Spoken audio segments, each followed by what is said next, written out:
Oh shit. Hello, my name is Joshua and welcome to the video on this deep rich channel. Welcome to the end of month video, October, the spooky season, the spooky month, the spooky.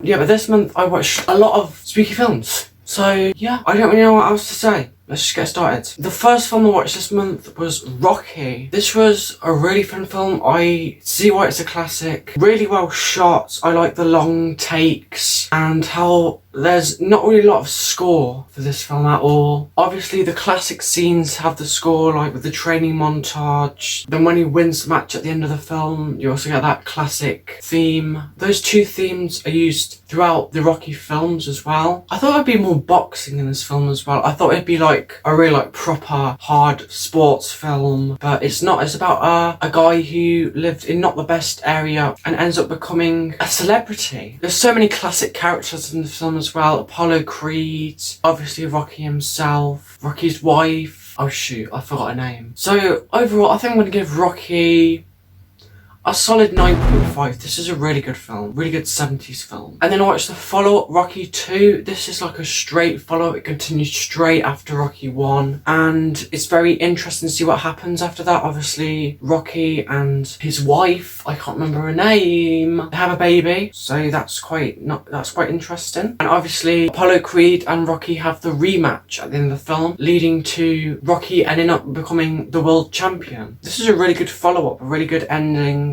I don't think it's as good as the first. I feel like they're just copying some things from the first film, so it doesn't feel like original. I'm gonna go 8.5. No, I'm gonna go 9. And then I had Rocky 3. This one was very 80s. Eye of the Tiger, obviously a classic song, and I didn't know it was actually the theme for this film. Obviously Apollo Creed returns to train Rocky this time and work with him instead of work against him, which was really interesting. And obviously Mr. T as the big bad in this film, who Rocky has to fight at the end, was a really fun character. I'm gonna give it an 8.5. I don't think it's as good as the first two. The first two I think are the best.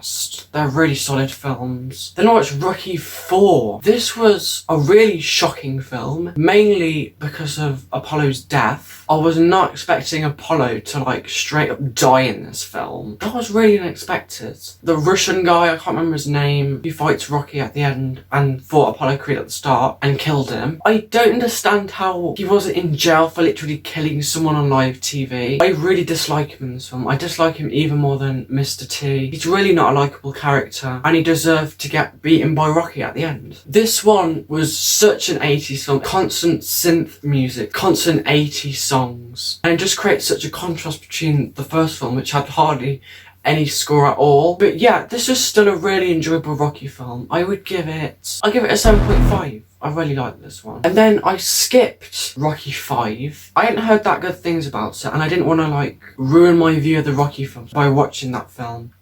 I don't know, I just don't like watching bad films, you know. And I went on to Rocky Balboa. Sylvester Stallone is very old now. Rocky's wife has died. It's a very sad film, basically. It goes back to the roots of the original Rocky. Rocky going back to his childhood home. It's really nice going back to the place that we saw in the first film. But obviously it's a Rocky film, so it had to have a fight in there at the end. The big bad of this film, his character wasn't developed at all. I didn't care for him at all. I can't even remember what he looked like. What did he even look like? He was really forgettable. He was the most forgettable out of all of these films. And I kind of felt like they were forced to add in a fight at the end, because Rocky had retired and he didn't want to do boxing anymore. But I like the stuff with Rocky's son and Rocky, and it was just a really good character study, this film was. So I think I'll give this film an 8. And then I rewatched Spider-Man Into the Spider-Verse because I had this on 4K and I hadn't watched this film on 4K. The last time I watched it was in the cinemas, and this is obviously a really good film. One of the best animated films from the past decade, maybe of all time. I don't know, is that too far? The visuals in this film are just so good. I like Miles's character. I like all the Spider People's characters. I don't know what to say. I don't know what to say about this film. It's one of the best animated films I've seen. Up there with Toy Story and Toy Story 2. No. It's so rewatchable. So good.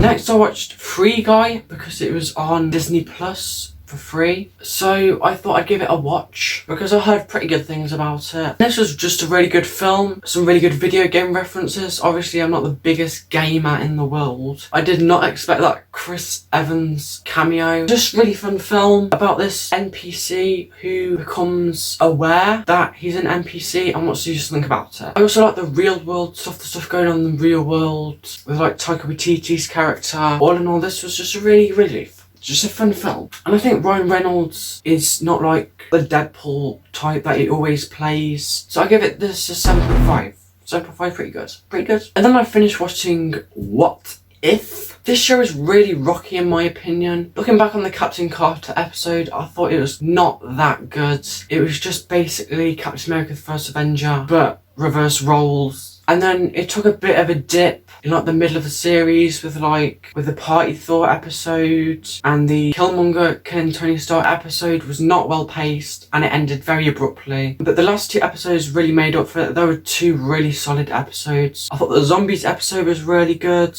I thought the Doctor Strange episode was really good. Obviously my favourite of the season. Some of the visuals I do think are a bit dodgy in some episodes. Like some of the mouth movements don't match up with the voice acting as well. The voice acting is not the best in some of the episodes as well. Like you can tell some of them are not voice actors. I thought it's an okay show. I do think some episodes were phenomenal and some episodes were not good. I give it a 7.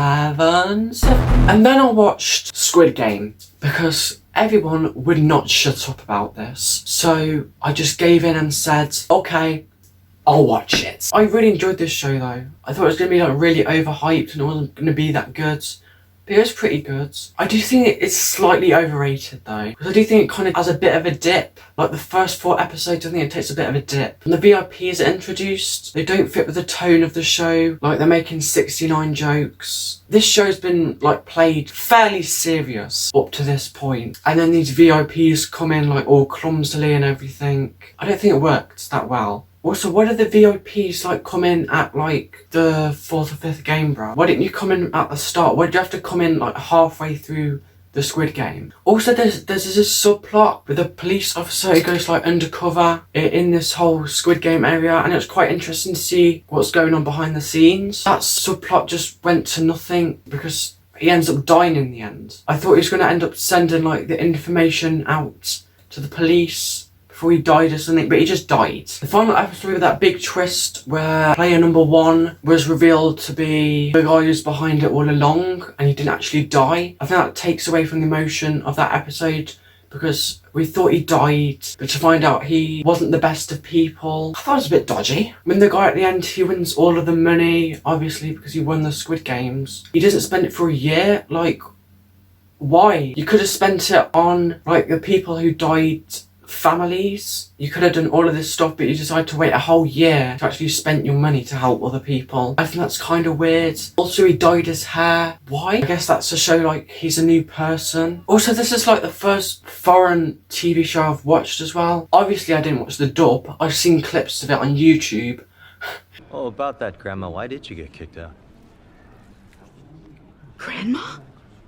Don't you ever call me that? It started off really solid. Disney took a bit of a dip near the end of the show. All around, a pretty solid show. 7.5. And this is where I started to watching kind of horror related film, horror adjacent films, horror films. Starting off with Zombieland. This was a really fun comedy film. Characters are really likeable. Obviously Bill Murray is the best part of this film. So good. I don't know what else to say about this film.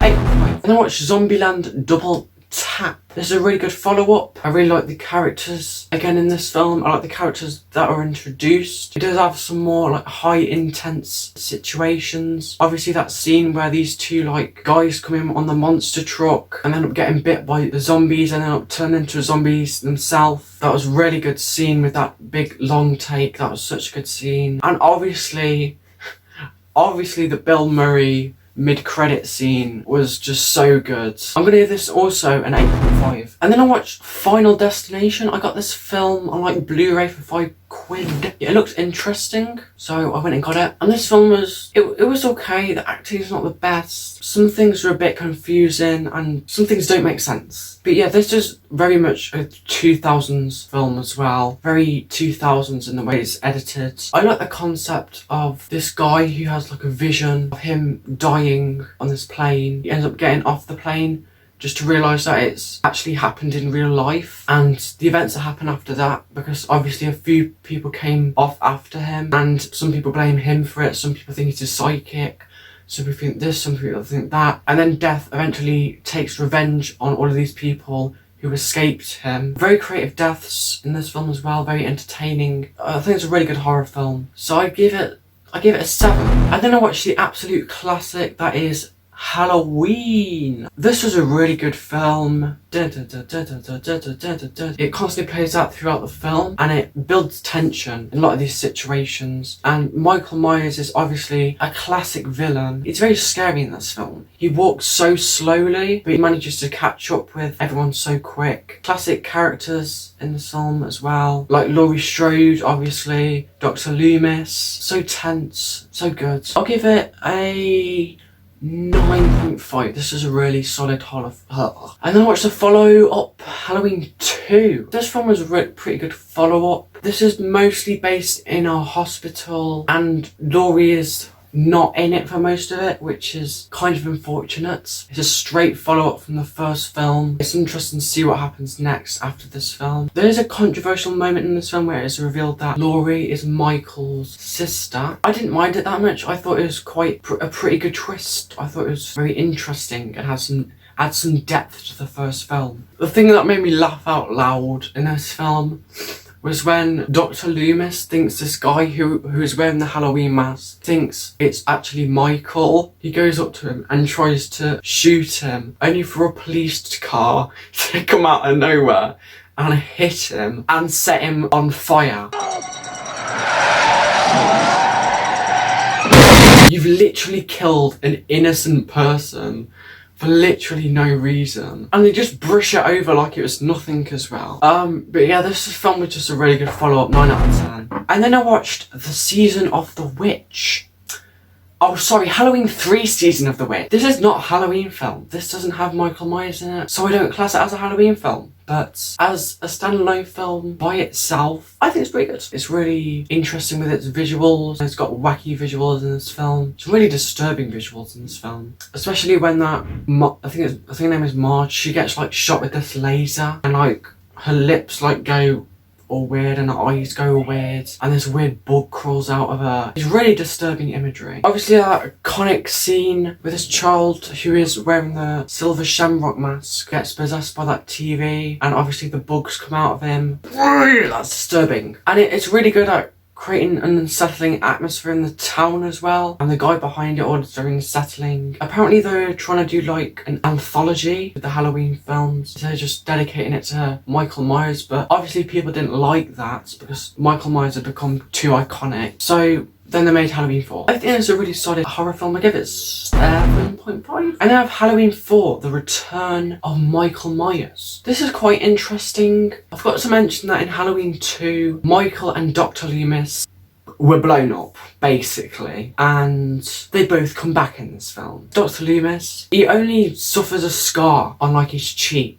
You blow up! You blew up! I like the main girl. She's a really good actor for like how young she is. This was a pretty good film. It's good at building tension like the first 2 films. Obviously not as good as the first 2 films, but it was a good return to the character of Michael Myers after Halloween 3. I love that twist at the end where Michael Myers dies, but then Michael's spirit possesses the tiny girl and the tiny girl ends up killing her mother. Just to see Dr. Loomis just break down on the floor, really shocking twist. So yeah, I'd give this film 7.5. I'd tie it with Halloween 3. And then I didn't watch any more Halloween films. It only has Halloween 1 to 5 on Netflix. I've heard Halloween 5 is not supposed to be that good. I've also heard that Halloween 6 is not supposed to be that good. I've heard Halloween H2O is supposed to be pretty good. Then Halloween Resurrection is supposed to be really bad. And then I've heard the Rob Zombie films are supposed to be too brutal and are not supposed to be that good. And I've heard the latest remake from 2018 is supposed to be pretty good. So I do want to watch that, but it's not on Netflix. So I'm going to have to either rent it on Amazon or something or buy it on 4K. And obviously the Halloween Kills film came out like a few weeks ago as well. So I'm interested in seeing that film as well as a follow-up to the 2018 Halloween film.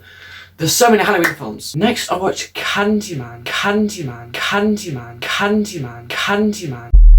This was a really good 90s horror film. Iconic character, Tony Todd. I love the main character, Helen. Really interesting character who looks into Candyman a little bit too much. Candyman ends up falling in love with Helen, basically. Yeah, this was a really tense film. It's really horrible to see Helen being put in these situations. But yeah, and the twist at the end, where Helen ends up becoming the new Candyman, is a really good twist. So I give this film a 9. I think it's a really good horror film, really solid. And then I watched the found footage film, The Blair Witch Project. This is like the first found footage film I've seen, I think, and it's pretty good. It's pretty good. I like how the monster itself, the Blair Witch, is not shown at all throughout this film, and it builds a lot of tension. She keeps hiding these clues and everything, and it's really tense. I really like the main characters of this film. They're just trying to film a documentary on the Blair Witch and end up not being able to escape the woods that the Blair Witch is in. It's very scary. The acting in this one is just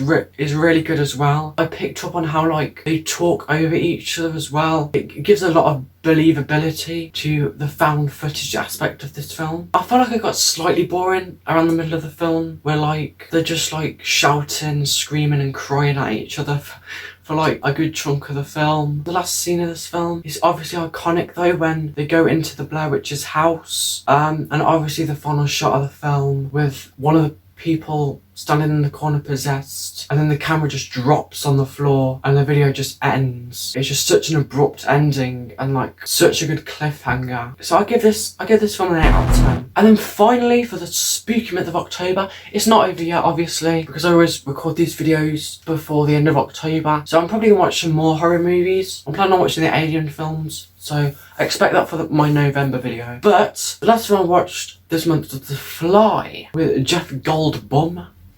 Jeff Goldblum, sorry. This film's really good, it's really well acted. I like the characters in the film. I like the girl in this film who ends up falling in love with this scientist, this crazy scientist who invents this teleportation device, which is not like perfected and leads to something dodgy happening, including Jeff Goldblum going into the teleportation machine with a fly. Jeff Goldblum slowly turns into a life-size fly, and it's really disgusting. The practical effects in this film are so good. I do feel like this one was lacking epilogue a bit though, because like I feel like it abruptly ends with the girl, I can't remember her name, I keep forgetting names in these films, but she ends up shooting the love of her life basically, and it just abruptly ends. Apart from that, this was a really good film. It is kind of disgusting, and I don't think I'll watch it again, solely because of that fingernail scene, but this was a really good film.